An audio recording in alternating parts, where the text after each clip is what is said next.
오늘 말씀의 제목은 심판하시는 것이 참되시고 의로우시도다 입니다. 요한계시록 16장 1절에서 7절까지입니다. 심판하시는 것이 참되시고 의로우시도다. 요한계시록 16장 1절에서 7절까지입니다. 자, 다 찾았습니까? 함께 봉독하도록 하겠습니다. 시작. 또 내가 들으니 성전에서 큰 음성이 나서 일곱 천사에게 말하되 너희는 가서 하나님의 진노의 일곱 대접을 땅에 쏟으라 하더라. 첫째 천사가 가서 그 대접을 땅에 쏟으며 짐승의 표를 받은 사람들과 그 우상에게 경배하는 자들에게 악하고 독한 종기가 나더라. 둘째 천사가 그 대접을 바다에 쏟으며 바다가 곧 죽은 자의 피같이 되니 바다 가운데 모든 생물이 죽더라. 셋째 천사가 그 대접을 강과 물 근원에 쏟으며 피가 되더라. 내가 들으니 물을 차지한 천사가 이르되 전에도 계셨고 지금도 계신 거룩하신 이여 이렇게 심판하시니 의로우시도다. 그들의 성도들과 선지자를 피를 흘렸으므로 그들에게 피를 마시게 하신 것이 합당하니이다 하더라. 또 내가 들으니 제단이 말하기를 그러하다. 주 하나님 곧 전능하신 이시여 심판하시는 것이 참되시고 의로우시도다 하더라. 아멘. 아멘. 네, 본문 1절에 너희는 가서 하나님의 진노의 일곱 대접을 땅에 쏟으라. 우리는 이 하나님의 진노의 일곱 대접이 하나님의 아들 예수 그리스도에게 쏟아져서 끝냈으면 이제 재앙을 끝내야지. 왜 또 이것을 땅에 쏟으라고 하는가? 똑같은 일곱 대접인데 그렇지 않습니까? 여러분, 사회학자들은 이 시대를 불확실의 시대라 이렇게 진단을 합니다. 불확실하다라고 하는 말은 확실한 것이 없다 그런 말이 아니라 무엇인가가 전부 혼돈되어 있다. 어느 것이 확실한 것인지 딱 집어내기가 힘들다 이런 뜻입니다. 자, 그런데 그럴수록 성도는 확실한 것을 잘 붙잡아야 됩니다. 이 시대의 상을 봐도 그렇습니다. 이에 대해서 디모데후서 3장 14절입니다. 그러나 너는 배우고 확실한 일에 거하라. 나는 내가 누구에게 배운 것을 알며 너는 배우고 확실한 일에 거하라. 그러니까 어중간하게 하지 마라. 그럽니다. 여러분, 그냥 예배당 왔다 갔다 하면 천국 간다. 그렇게 생각하는 사람은 천주교 성당 가면 됩니다.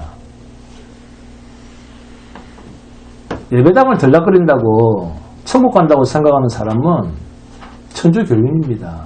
기독교인 아니에요. 요한계시록 15장 5절에서 8절 함께 봉독합니다. 요한계시록 15장 5절에서 8절입니다. 요한계시록 15장 5절에서 8절 시작. 또 이 후에 내가 보니 하늘의 정거장막의 성전이 열리며 일곱 재앙을 가진 일곱 천사가 성전으로부터 나와 맑고 빛난 세마포 옷을 입고 가슴에 금띠를 띠고 내 생물 중에 하나가 영원토록 살아계신 하나님의 진노를 가득히 담은 금대접 일곱을 그 일곱 천사들에게 주니 하나님의 영광과 능력으로 말미암아 성전에 연기가 가득 차매 일곱 천사의 일곱 재앙이 마치기까지는 성전에 능히 들어갈 자가 없더라. 하나님의 진노를 가득히 담은 금대접 일곱을 그 일곱 천사들에게 준 그것이 어린 양 예수에게 쏟아진 것이라고 말씀을 드렸었습니다. 그런데 오늘 본문을 보니까 동일한 하나님의 그 일곱 진노의 대접을 이제는 땅에 쏟으라 라고 말씀하고 있습니다. 무슨 말이냐? 요한계시록 15장 5절에서 8절 말씀은 하나님의 진노를 땅에 쏟을 금 대접 일곱이 아니다 그 뜻입니다. 왜요? 하나님의 진노가 담긴 일곱 금 대접을 땅에 쏟기 위해서는 반드시 어떤 일이 성결되어야 됩니까? 하늘에서 땅에 진노의 재앙을 쏟아 부으려면 먼저 어떤 일이 있어야 됩니까? 어떤 이유가 있어야 되잖아요. 어린 양 예수에게 진노의 그 7 대접이 쏟아지지 않으면, 쉽게 말해서 예수님이 십자가에서 죽지 않으면 하나님의 진노를 담은 금 대접 7을 땅에 쏟을 명분을 못 찾는다 그 말입니다. 왜 예수님에게 재앙이 쏟아지는 것이 반드시 선결되어져야 되는가? 하나님의 공의의 충족성 때문에 그렇습니다. 창세기 3장 14절 15절을 보시면 여호와 하나님이 뱀에게 이르시되 내가 이렇게 하였으니 뭘 했습니까? 네? 창세기에서 여호와 하나님이 뱀에게 이르시되 내가 이렇게 하였으니 무엇을 했으니? 네? 네가 내 땅에 내 백성이 반드시 죽음에 이를 짓을 했다는 거예요. 뭐 선악과를 먹인 거잖아요. 네? 내가 모든 가축과 들의 모든 짐승보다 더욱 저주를 받아 배로 다니고 살아있는 동안 흙을 먹을지니라. 내가 너로 여자와 원수가 되게 하고 내 후손도 여자의 후손과 원수가 되게 하리니 여자의 후손은 내 머리를 상하게 할 것이요 너는 그의 발꿈치를 상하게 할 것이니라 하시고. 아시죠? 이 구절. 성경에서 가장 처음으로 뱀의 후손과 여인의 후손이 서로 싸울 것에 대한 말씀입니다. 이 하나님의 말씀대로 뱀의 후손이 여인의 후손으로 오신 예수님을 가장 비참한 죽음, 십자가에 달려서 죽게 한 일입니다. 그러면 여러분, 뱀이 여인의 후손의 발꿈치를 상하게 한 것이 아니라 예수님이 죽었으니까 머리를 상하게 한 사건이 되잖아요. 왜? 예수님을 죽여버렸으니까. 그런데 죽인 것이 죽음으로 끝나버렸으면 머리를 상하게 한 것이 맞죠. 그런데 사는 권세가 있는 자를 건드린 거예요. 죽으실 권세도 있고 살 권세도 있는 분을 건드린 거예요. 이것이 여인의 후손이라고 하는 이름에 숨겨진 하나님의 독생자 아들 예수 그리스도입니다. 이것이 창세기에서는 아담이라는 이름으로 나타난 그림자고 실제가 마지막 아담이신 분 예수 그리스도입니다. 그래서 성경은 아담과 뱀의 싸움입니다. 예수 그리스도와 마귀의 싸움의 그림자였다는 사실이 눈에 보여야 됩니다. 성경을 보면 결국 십자가 사건은 이 세상 임금 마귀가 만왕의 왕이신 어린 양이신 예수 그리스도를 십자가에 달아 죽인 사건으로 더 이상 변명의 여지가 없는 구체적인 제목으로 만천하에 드러난 십자가 사건입니다. 그런데 하나님은 이 십자가 사건을 하나님의 지혜다 라고 우리에게 가르칩니다. 전지전능하신 하나님의 지혜가 십자가 사건이랍니다. 고린도전서 1장 봅니다. 고린도전서 1장 18절에서 24절입니다. 함께 공독합니다. 고린도전서 1장 18절에서 24절입니다.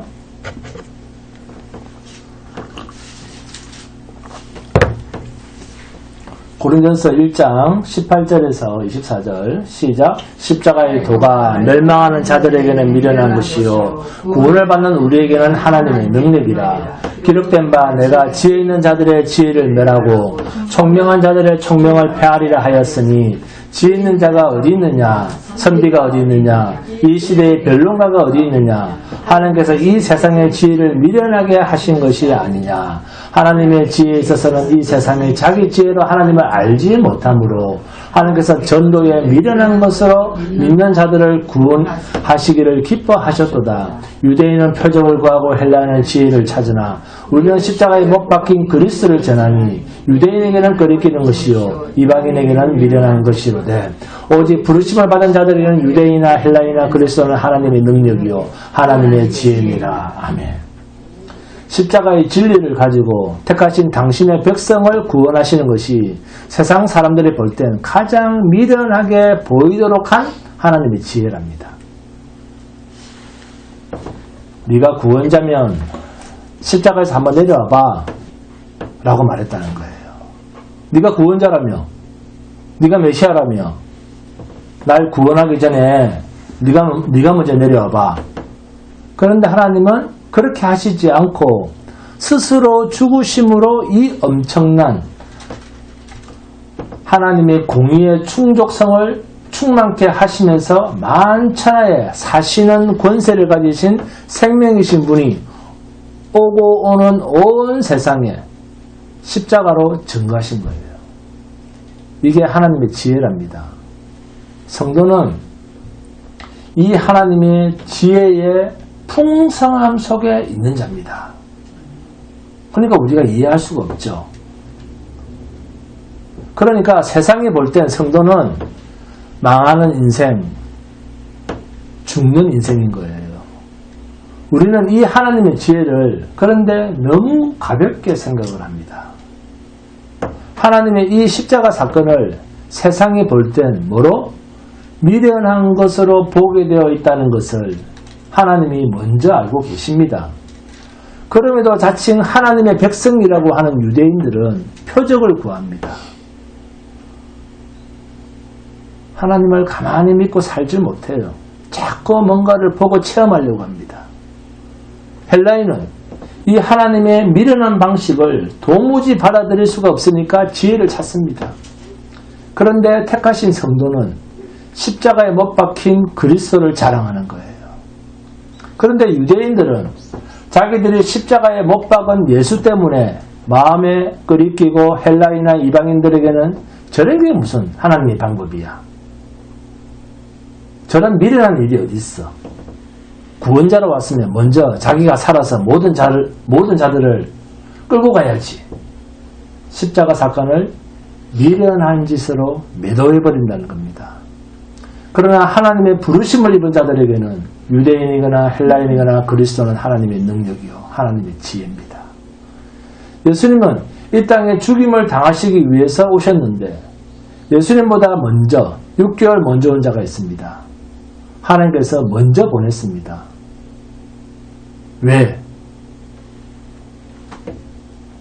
하나님께서 보내셨다는 분명한 이유가 제사장 가문에 태를 닫은 일이 있습니다.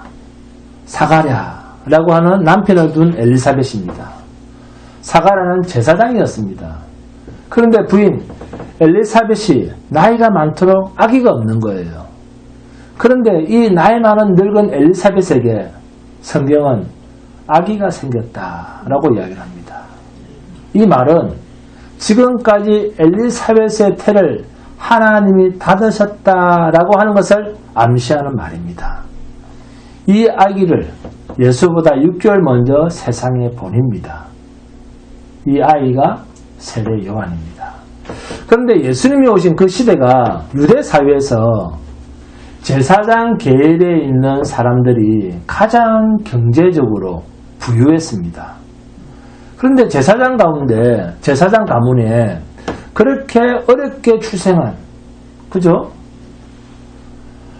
그 세례 요한은 어릴 때부터 그 부유한 집안에서 사는 게 아니고 들에 나가서 약대 트롯, 곧 납다 트롯을 입고 아예 야인처럼 살면서 들에 있는 석청, 뿔로 양식을 대신하면서 자연인으로 살아갑니다. 그런 그가 광야에서 이스라엘 백성을 향해서 외친 메시지가 딱 하나가 있습니다. 뭡니까? 회개하라입니다. 회개하라. 그러면서 뭐랍니까? 천국이 가까이 왔다. 자, 회개란 무슨 뜻입니까? 죄에서 돌이키라는 말입니다. 그러면 회개하라! 그렇게 외쳤으면 너희가 이런 죄를 지었으니까 하나님 앞에서 자백하고 용서를 받아라. 이렇게 말을 해야 되는데 구체적인 죄 지적을 합니까? 안 합니까? 안 합니다. 세례 요한이 이스라엘 백성들을 향해서 그렇게 외치고 많은 사람들이 세례 요한 앞에 또 몰려옵니다. 세례 요한 앞에 와서 그 말씀을 듣고 요단강에서 세례를 받으려고 구름대같이 몰려들려고 하는데 정작 회개할 제목을 이야기하지 않는다는 것입니다. 너는 무슨 죄를 지었다. 너는 무슨 죄를 지었다고 조목조목 지적을 해줘야 되는데 정작 중요한 제목을 이야기하지 않습니다. 세례 요한이 이스라엘 백성들의 제목을 알지 못해서 말하지 않았을까요? 아니면 알면서도 말하지 않았을까요? 알면서도 말하지 않았다는 것을 어떻게 압니까? 2000년 전에 세례 요한이 회개하라 했을 때 그 유대인들이 무슨 죄를 지었는지 여러분은 압니까? 자, 서인민 권사님, 네? 세례 요한이 회개하라 했을 때 그 유대인들이 무슨 죄를 지었는지 압니까? 여러분 압니까?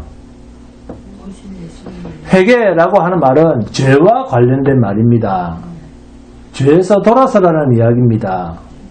죄에서 돌아서는 것입니다. 그러면 구체적으로 죄목을 지적하면서 너 그 죄 더 이상 짓지 마 라든지 아니면 하나님 앞에서 용서를 구해라든지 이런 식으로 뭔가 구체적으로 지적을 해줘야 할 게 아닙니까?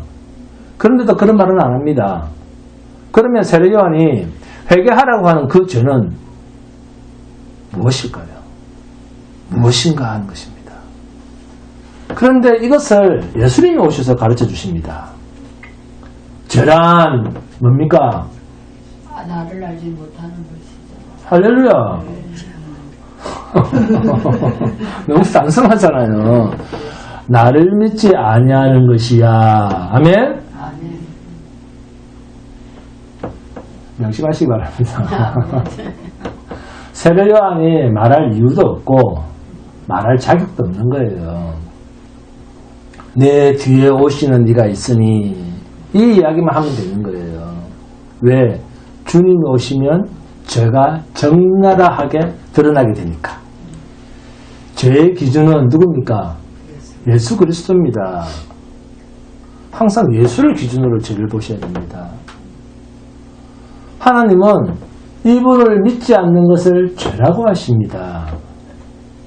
예수님이 오시기 전 이스라엘 백성들이 가지고 있었던 그 죄의 개념은 뭐였습니까? 모세를 통해서 주신 율법을 어기는 것, 이게 죄였습니다.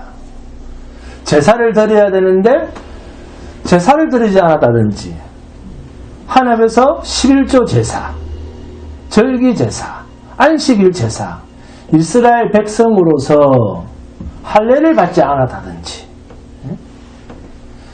제사법 외에 의식법, 도덕법을 어긴 것, 율법에 대한 실천, 행동으로 죄에 대한 기준으로 삼았습니다. 그런데 이러한 이스라엘 백성들의 죄에 대한 고정관념에 대해서 세례 요한이 회개하라! 뭘 회개해야 되는데? 말을 안 하는 거예요. 그럴 때 예수님이 나타나십니다. 그런 세례 요한 앞에 세례를 받으러 오십니다. 그때 세례 요한이 주여, 내가 감히 어떻게 당신에게 세례를 베풉니까? 아니야. 네가 나에게 세례를 베풀지 않으면 너와 나는 상관이 없어. 그러죠? 여기서 말하는 너라고 하는 말은 세례 요한 개인을 두고 하는 말이 아닙니다. 너라고 하는 말은 하나님 나라에 속한 모든 백성들의 대표성으로서의 너입니다. 하나님의 나라에서 보내심을 받은 자의 대표성으로서의 너입니다. 세례 요한으로부터 주님이 세례를 받았다는 이야기입니다. 하나님의 택하신 백성을 죽음의 이 세상에 보내서 그들의 죄를 하나님이 직접 뒤집어 쓰기 위해서 세례 요한 앞에 나타나신 사건이 요단강에서의 세례 사건입니다. 여러분, 이 세상이라고 하는 곳은 택하신 하나님의 백성을 이 세상을 짓기도 전에 이미 정해놓은 곳, 하늘의 백성입니다. 이 백성들을 세상에 있게 한 것은, 이 세상은 무슨 세상입니까? 죄된 세상이죠. 죽을 세상이죠. 죽음이 기다리는 곳입니다.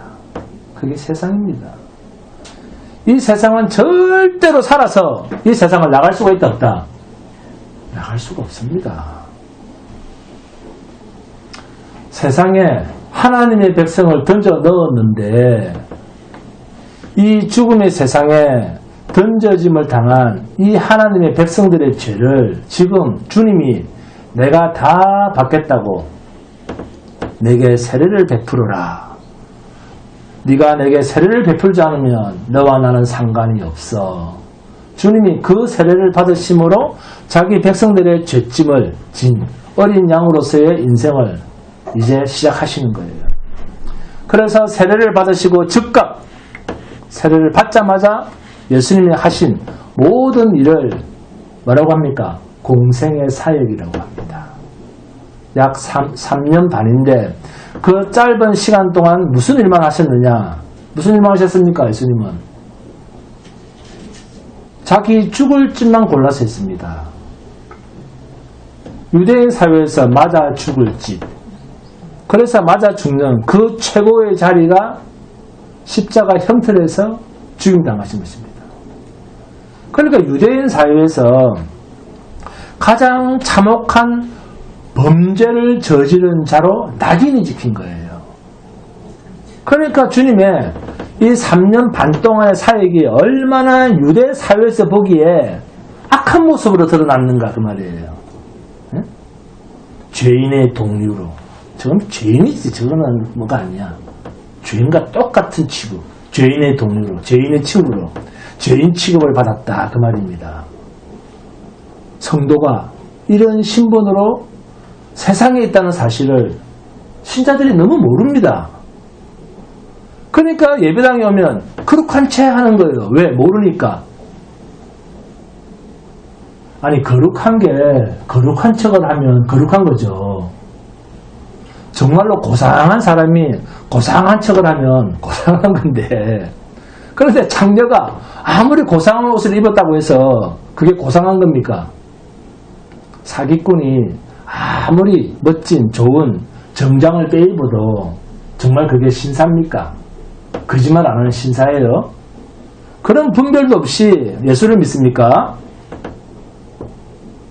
진리의 빛으로 아직도 인간이 어떤 존재라고 하는 것을 아직도 모릅니까? 그러니까 빛으로 오신 예수님을 유대인들이 뭐라고 했습니까? 요한복음 1장 봅니다. 요한복음 1장 1절에서 8절입니다. 참빛이 세상에 와서 각 사람에게 비추는 빛이 있었나니 그가 세상에 계셨고 세상은 그로 말미암아 지은 바 되었는데도 불구하고 세상은 그를 알지 못했고 자기 땅에 왔는데 자기 백성들이 영접하지 아니하더라. 이게 세상이에요. 창조주이신 분을 알아보지도 못하고 알아보고 싶지도 않은 거예요. 왜?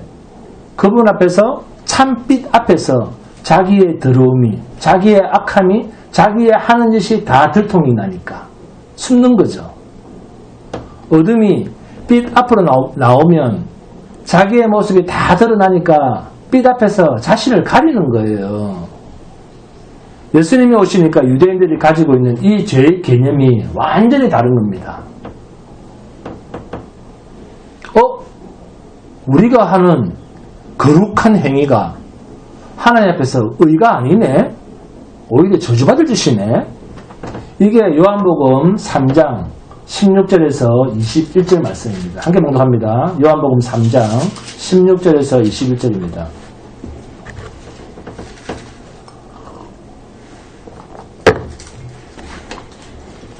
요한복음 3장 16절에서 21절 시작. 하나님의 세상을 이처럼 사랑하사 독생자를 주셨으니 이는 그를 믿는 자마다 멸망하지 않고 영생을 얻게 하려 하심이라.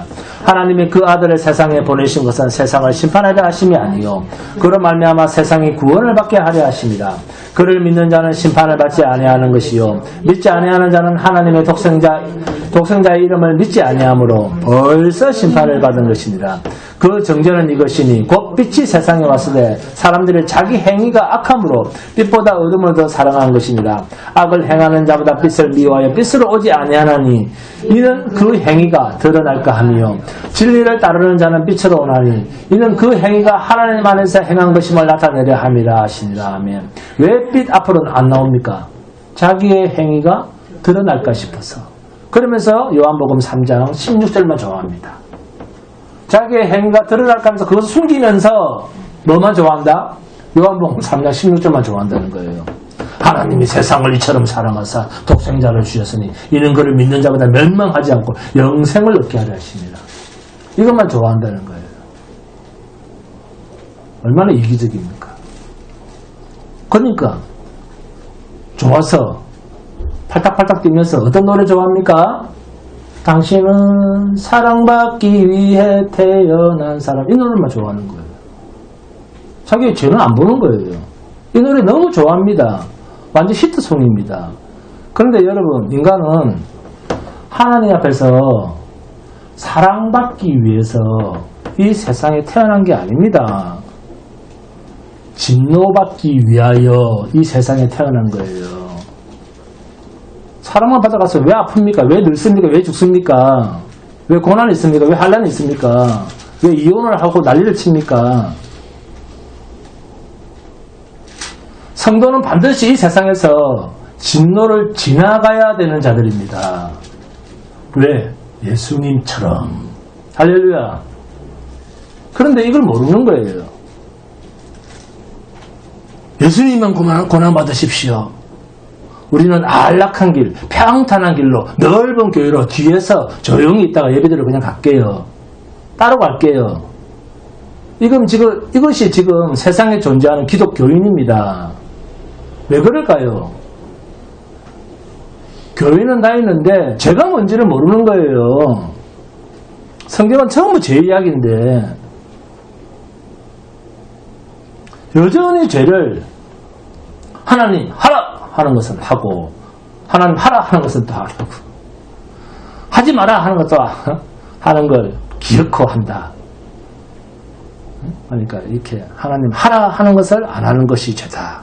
하나님 하지 마라 하는 것을 또 하는 것이 죄다. 이걸 죄라고 생각하는 거예요. 교회를 다니는데도. 유대인의 율법주의와 똑같은 거예요. 그래서 대한예수교로 하지 않고 대한유대교라고 하잖아요. 대한유대교. 예수가 없는 유대교. 대한유대교 장로회 이러잖아요. 여러분, 예수님이 이 땅에 오신 것은 하나님 앞에서 죄가 무엇인가를 우리에게 확실히 가르쳐 주기 위해서입니다. 그 사건이에요. 이걸 요한복음 16장 9절에서 죄에 대하여라 함은 그들이 나를 믿지 아니하며 나를 믿지 아니하는 것이 죄니라. 예수를 믿지 않으면 그것은 영원한 불못에 들어가야 할 가장 악한 죄랍니다. 요한일서 5장 봅니다. 요한일서 5장 13절에서 17절 함께 봉독합니다. 요한일서 5장 13절에서 17절입니다.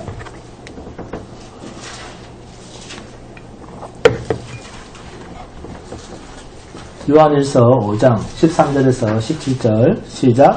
내가 하나님의 아들의 이름을 믿는 너희에게 이것을 쓰는 것은 너희로 하여금 너희에게 영생이 있음을 알게 하려 함이라. 그를 향하여 우리가 가진 바 담대함이 이것이니 그의 뜻대로 무엇을 구하면 들으심이라. 우리가 무엇이든지 구하는 바를 들으시는 줄을 안즉 우리가 그에게 구한 그것을 얻은 줄을 또한 아느니라. 누구든지 형제가 사망에 이르지 아니하는 죄 범하는 것을 보고도 구하라. 그래야면 사망에 이르지 아니하는 범죄자들을 위하여 그에게 생명을 주시리라. 사망에 이르는 죄가 있으니 이에 관하여 나는 구하라 하지 않노라. 모든 불의가 제로되 사망에 이르는 이르지 아니하는 죄도 있도다. 아멘. 너희가 기도할 게 있는데 두 가지만 이야기를 할게. 너희가 기도를 해도 의미가 없는 기도가 있고 또 다른 하나는 들으시는 기도가 있느니라. 이렇게 말씀하시면서 하시는 말씀이 기도를 해도 하나님 앞에서 용서받지 못할 죄가 있다. 그런데 너희에게는 그런 것은 구하라 하지 않노라. 그러나 다른 모든 죄들은 구하라. 그러면 사함을 받느니라. 그런데 용서받지 못할 죄는 구하지 말라고 합니다. 뭘까요? 성령 회방죄입니다. 성령 회방죄 들어보셨죠? 인자의 말을 거역하면 사하심을 받되 성령을 회방하면 영원히 사하심을 받지 못한다. 성령 회방죄가 뭔지 아십니까? 자, 설명하실 수 있는 분. 예수님을 부인하는 것이. 자, 마태복음 12장 봅니다. 마태복음 12장 30절에서 32절입니다. 함께 보도록 합니다. 마태복음 12장 30절에서 32절입니다.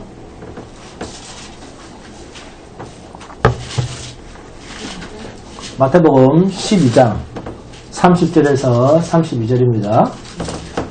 시작. 나와 함께 아니하는 자는 나를 반대하는 자요, 나와 함께 모으지 아니하는 자는 해치는 자니라. 그러므로 내가 너희에게 이르노니 사람에 대한 모든 죄와 모독은 사하심을 받되 성령을 모독하는 것은 사하심을 얻지 못하겠고, 또 누구든지 말로 인자를 거역하면 사하심을 얻되 누구든지 말로 성령을 거역하면 이 세상과 오는 세상에서도 사하심을 얻지 못하리라. 아멘. 무서운 말씀입니다. 정말 몸서리치도록 무서운 말씀이에요. 요한복음에 이 성령 해방죄에 대한 답이 있습니다. 요한복음 14장 봅니다. 요한복음 14장 16절, 17절 그리고 26절입니다.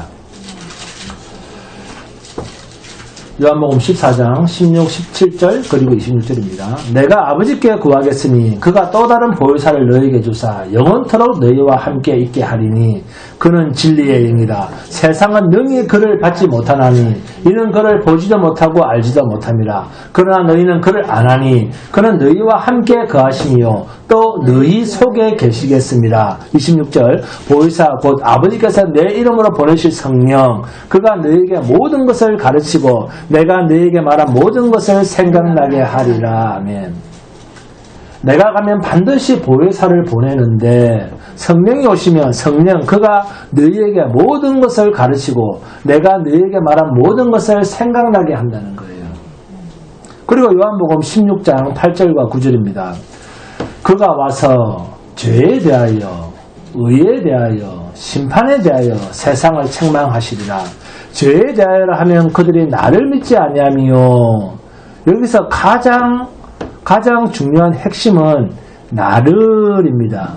예수를 믿지 않는 것이 죄라는 거예요. 이게 성령 해방죄입니다. 성령으로 말미암아 예수가 나의 죄사함, 속죄, 대속의 주님이시다 하는 것을 부정하는 것은 성령을 해방한 죄입니다. 성령이 없는 사람은 여전히 세상의 윤리, 도덕이나 세상의 법을 지키지 않는 것이 죄인 줄 압니다. 그리고 가짜, 거짓 선자에게 붙들린 자는 여전히 모세의 율법에 하라! 하지 마라! 거기에 붙들려서 그것으로 죄의 유무를 따집니다. 그런데 성령은 행동의 유무에 따라서 죄 문제를 따지는 것이 아니라 예수를 믿지 않는 것이 하나님 앞에서 영원한 저주거리라고 하는 것을 성령은 알게 하십니다. 이것을 인정하고 수용하지 못하는 것이 성령 해방죄입니다. 이렇게 어리석은 이스라엘의 종교적 자신감이 2000년 전 예수님 앞에서 끝났으면 되는데 지금도 이런 종교적 자신감이 나온다는 사실입니다. 합시다 하는 거예요. 아멘 할렐루야 하는 거예요. 가보세요 진짜. 네? 자기들이 하는 열심, 자기들이 하는 종교심, 자기들이 하는 영광, 용도, 질서, 기도, 열정, 헌신 이런 것이 항상 하나님께서 죄의 유무에 저울로 달리는 줄 알고 판단하고 있습니다. 이런 사람은 죄가 뭔지를 아예 모르는 사람입니다. 죄를 모른다 라고 하는 말은 무엇과 같습니까? 그렇습니다. 예수를 모른다는 말과 같습니다. 성령이 없다는 말과 같습니다. 예수를 믿지 못하는 것이 하나님 앞에서 가장 큰 중죄인이다 하는 것이 믿어지면, 아멘 하셨네. 성령이 계시다는 증거입니다. 김현식 권사님. 나머지는 여러분의 이 땅에서의 모든 행동 여하에 대한 신학적 용어로 자범죄, 스스로 짓는 죄 문제, 이런 것은 하나님께서 구해라, 괜찮다, 그런 건 용서받을 수 있어. 그러나 구하지 말아야 할 죄가 있어. 그것은 예수를 믿지 못하는 것은 영원히 사함받을 수 없는 성령을 거스리는 죄는 구하지 마라. 왜? 하나님 편에서 안 주셨기 때문에. 중요한 이야기입니다. 왜 안 믿습니까? 하나님께서 믿음을 선물로 주시지 않았기 때문에. 내가 주지 않았기 때문에 없는 건데 너희가 구한다고 내가 주겠느냐? 만약 여러분 성령 주십시오, 성령 주십시오. 인간이 구해야지 성령을 받는다고 하면 성령 구하는 것은 누가 하기 나름입니까? 인간하기 나름밖에 더 되겠습니까? 요한일서 봅니다. 요한일서 5장 14절에서 17절입니다. 요한일서 5장 14절에서 17절 함께 봉독합니다. 요한일서 5장 14절에서 17절입니다. 시작. 그를 향하여 우리가 가진 바 담대함 이것이니 그의 뜻대로 모든 것을 구하면 들으시리라. 우리가 무엇이든지 구하는 바를 들으시는 줄을 안즉 우리가 그에게 구한 그것을 얻은 줄을 또한 아느니라. 누구든지 형제가 사망에 이르지 아니하는 죄 범하는 것을 보거든 구하라. 그리하면 사망에 이르지 아니하는 범죄자들을 위하여 그에게 생명을 주시리라. 사망에 이르는 죄가 있으니 이에 관하여 나는 구하라 하지 않노라. 모든 불의가 죄로 돼 사망에 이르지 아니하는 죄도 있도다. 하나님께로부터 난 자는 다 범죄하지 아니하는 줄을 우리가 아노라. 어디서 난 자는 죄와 상관이 없다? 하나님께로부터 난 자. 하나님께로부터 나신 자가 그를 지키심에 악한 자가 그를 만지지도 못하느니라. 아멘. 소속의 문제입니다. 예수 안에 있느냐 없느냐 하고 안 하고의 문제가 아니라는 거죠. 하나님께로부터 난 자는 죄와 상관이 없다는 거예요. 무슨 죄와? 사망에 이르는 죄와 상관이 없다 그 말입니다. 하나님 앞에서 영원한 불못으로 가는 둘째 심판과는 전혀 상관이 없습니다. 그런데 우리는 영원한 심판으로 가는 둘째 심판을 무서워합니까? 무서워하지 않습니까? 무서워하기보다 이 땅에서의 세상 법을 더 무서워하는 사람이 훨씬 더 많습니다. 하나님의 법을 무서워하기보다는 세상 법을 더 무서워합니다. 기르도 100년 사는 세상 법은 무서워하는데 영원한 불못으로 가는 하나님의 심판은 전혀 무서워하지 않습니다. 여러분, 예수님이 이 땅에 오신 것은 하나님께서 죄가 무엇인가 하는 것을 밝히는데 결정적인 역할이 예수님의 십자가 사건입니다. 이걸 요한복음 16장 9절에서 나를 믿지 아니하는 것이 죄니라. 아멘? 여러분, 예배당을 드나드는 많은 사람들이 나는 예수를 믿습니다 라고 말은 하는데 실상은 예수를 믿는다고 인정해 줄 수 없는 말과 행동들이 얼마나 많습니까? 말은 예수 믿는다고 하는데 실제로는 뭘 믿고 있던가요, 임무사님? 예수가 아니라? 그렇죠. 자기를 믿고 있잖아요. 그 자기를 믿고 있는 그 보따리 안에는 주로 뭐가 있던가요? 종교심과 자기의입니다. 나와 함께 하시는 성령의 권능으로 내가 이렇게 잘 됐다. 그러면서 자식 자랑하고 집안 자랑하고 자기 자랑합니다. 그러면서 또 하는 말이 나는 영적인 사람이야 또 그럽니다. 참 점수 매기기가 참 애매합니다. 그러면서 나는 영적인 사람이야. 딱 한마디로 뭡니까? 예수 무당입니다. 예수 무당짓을 하는 거예요. 행설수설 뭐가 뭔지도 모르는 그 미친 소리를 하는 거예요. 이런 무당들이 우리들에게 하는 말이 주로 뭡니까? 그럼 설교를 이렇게 하면 뭐라고 합니까? 그럼 육체는 자기 마음대로 살아란 말이야? 예수 믿으니까 이제 내 마음대로 살면 되겠네?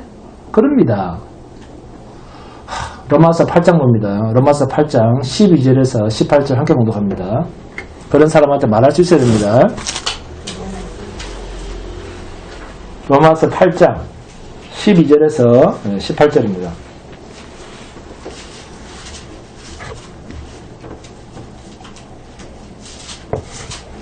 로마서 8장 12절에서 18절 시작. 그러므로 형제들아 우리가 빚진 자로 돼 육신에게 져서 육신대로 살 것이 아니니라. 그죠? 너희가 육신대로 살면 반드시 죽을 것이로되 영으로서 몸의 행실을 죽이면 살리니. 자, 여기서 몸의 행실이 뭡니까? 마음대로 살면 되겠네? 하여튼 그 마음대로 그럼 육체의 쾌락대로 살면 되겠네 그 말이잖아요. 그죠? 예? 몸의 행실하면 육체의 쾌락 내 멋대로 산다. 자, 그런데 그런 말이 아닙니다. 뭡니까? 이 성경에서는 율법적 행위입니다. 네? 근데 사람들이 율법적 행위를 받아들이지 않고 내 마음대로 살겠네 이렇게 받아들이죠. 이것을 앞에 로마서 8장 1절에서 3절을 설명을 하고 있습니다. 로마서 8장 1절에서 3절 함께 공독합니다. 시작. 그러므로 이제 그리스도 예수 안에 있는 자에게는 결코 정죄함이 없나니 이는 그리스도 예수 안에 있는 생명의 성령의 법이 죄와 사망의 법에서 너를 해방하였습니다. 생명의 성령의 법과 사망의 법이 지금 두 개로 나누어져 있죠.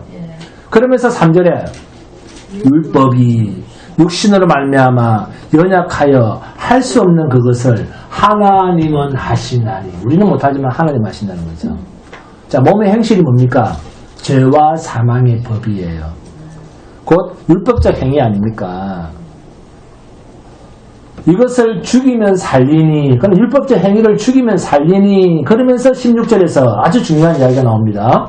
16절, 성령이 친히 우리의 영과 더불어 우리가 하나님의 자녀인 것을 증언하시느니. 자, 17절 18절 함께 모독합니다. 시작. 자녀이면 또한 상속자 곧 하나님의 상속자요 그리스도와 함께한 상속자니 우리가 그와 함께 영광을 받기 위하여 무엇도?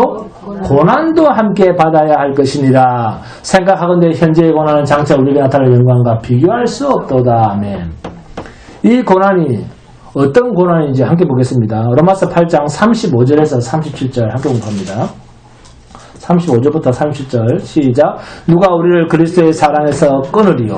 환난이나 공고나 박해나 기근이나 적신이나 위험이나 칼이라. 기록된 바 우리가 종일 주를 위하여 죽임을 당하게 되며 도살당할 양같이 여김을 받았나이다 한가 같으니라. 그러나 이 모든 일에 우리를 사랑하시는 말미암아 우리가 넉넉히 이기느니라. 아멘. 고난의 종착역이 뭡니까? 고난의 마지막이 뭐예요? 죽음입니다. 죽음. 네? 여러분 인생의 마지막 그 고난의 죽음, 그 끝이 뭡니까? 죽음이잖아요. 누구와 같은 죽음입니까? 예수님과 똑같은 죽음입니다.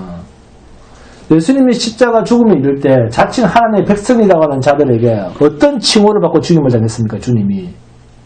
네? 나 하나님 믿어. 나 하나님 믿습니다. 라고 하는 사람들한테 예수님이 어떤 칭호를 받았습니까? 죄인 중에 괴수야. 라는 칭호를 받았다니까요. 이런 거는 이런 거는 가르쳐 주지 않는가 모르겠어요. 죄인 중에 괴수야라는 칭호를 받고 예수님이 죽었습니다. 그 하나님을 믿는다고 하는 유대 사회에서 하나님의 대적자로서 죽었습니다. 예수님이. 저건 하나님을 대적하는 자야. 참남죄야. 참남하도다. 신성모독죄야. 게다가 유대 사회를 물남게 했다 하는 죄까지. 응? 유대 사회를 혼란케 한 죄가 또 뭡니까? 현장에서 가늠한 여인까지 그냥 풀어줘. 그냥 풀어줘. 유대 사회에서 뭐 해야 되는 걸 죽여야 되는데 예수님은 그냥 풀어줘 그러잖아요. 그러니까 사회가 혼란스럽죠. 응? 그냥 풀어주게 하고 또 안식일을 범하는 것도 식은 죽먹기처럼 범하고. 그래서 유대 사회에서는 일고의 재고의 가치도 없는 존재로 취급을 받았습니다.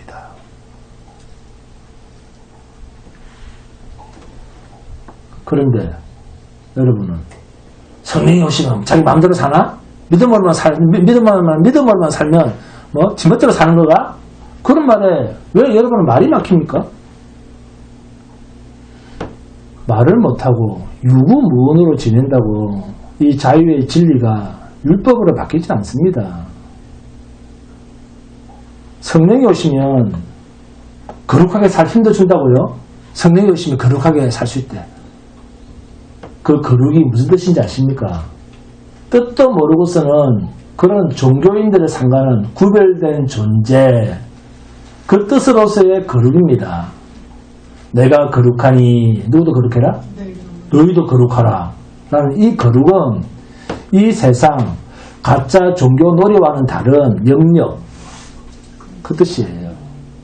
가짜 종교 놀이와는 다른 영역의 끝, 그게 거룩입니다. 불로 심판할 이 세상과는 전혀 다른 영역으로서의 하나님의 거룩입니다. 본문 자 5절과 7절 함께 봉독합니다. 본문 5절과 7절 시작. 내가 들으니 물을 차지한 천사가 이르되 전에도 계셨고 지금도 계신 거룩하신 이여 이렇게 심판하시니 의로우시도다. 또 내가 들으니 제단이 말하기를 그러하다 주 하나님 곧 전능하신 이시여 심판하시는 것이 참되시고 의로우시도다 하더라. 아멘. 오늘 하나님께서 여러분 지금 하나님께서 불로 이 세상을 심판하신다고 하면 지금입니다. 여러분의 입에서도 이러한 고백이 정말 나올 수 있습니까? 하나님 제가 조금 더 할 일이 있는데요. 이것도 해야 되고 저것도 해야 되고 조금 더 시간을 주세요.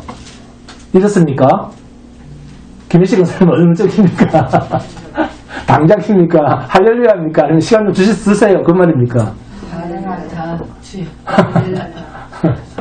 집에 갔다 와야 되는데요. 그렇습니까? 네? 아니면은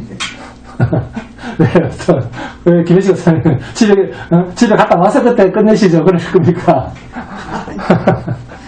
자, 하나님의 진노의 대접을 이 땅에 쏟아부어서 이제는 세상이 강과 바다가 피가 되어서도 그리고 피가 되어서 도저히 존재할 수가 없는 생명과 반대편에 있는 그런 상황이 벌어질 때 여러분의 입에서 정말 진심으로 주여 당신의 재앙이 합당합니다.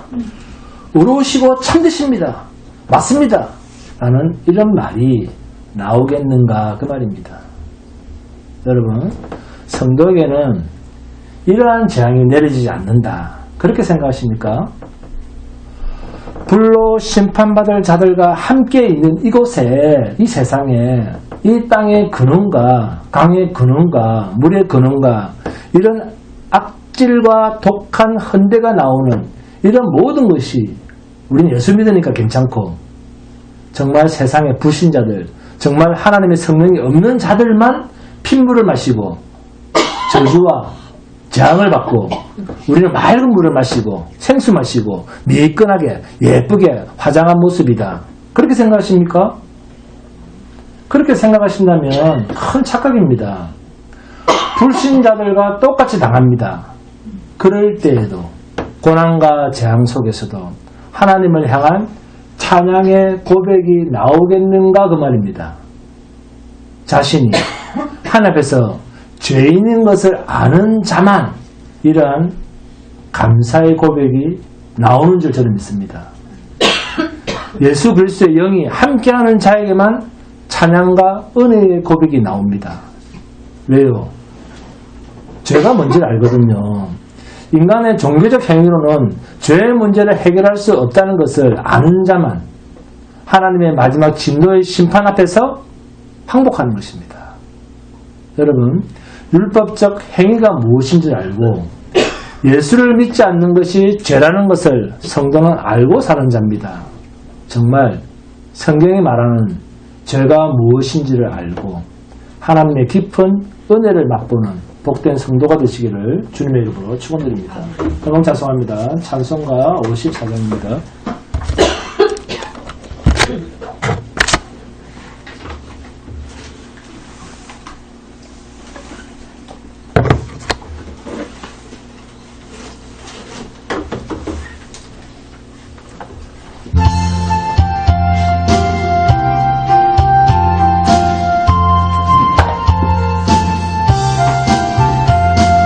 주여 복을 구하오니 편히 가게 하시고 사람마다 주는 이기도록 하시고 광야 같은 세상에서 항상 인도하소서. 복된 말씀 듣고 무한 감사합니다. 구원받은 주의 성도 열매 맺게 하시며 하나님 우리 함께 항상 계시옵소서.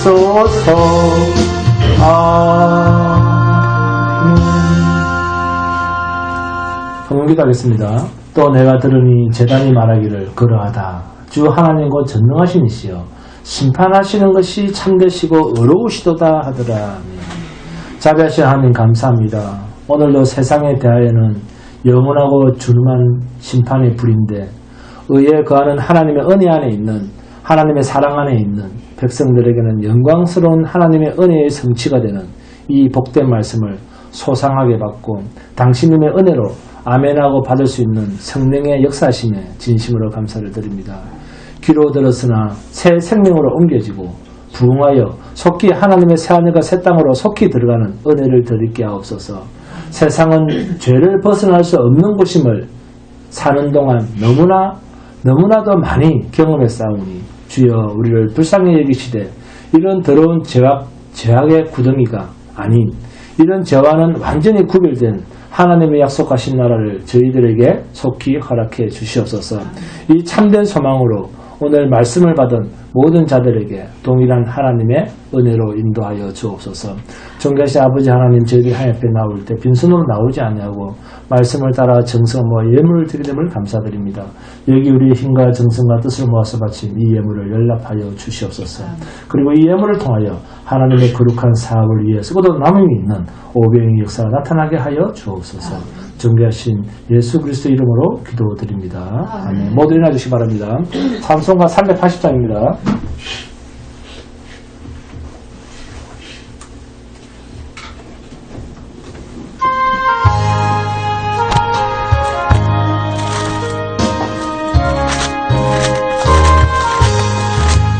나의 생명 되신 주 주님 앞에 나아갑니다.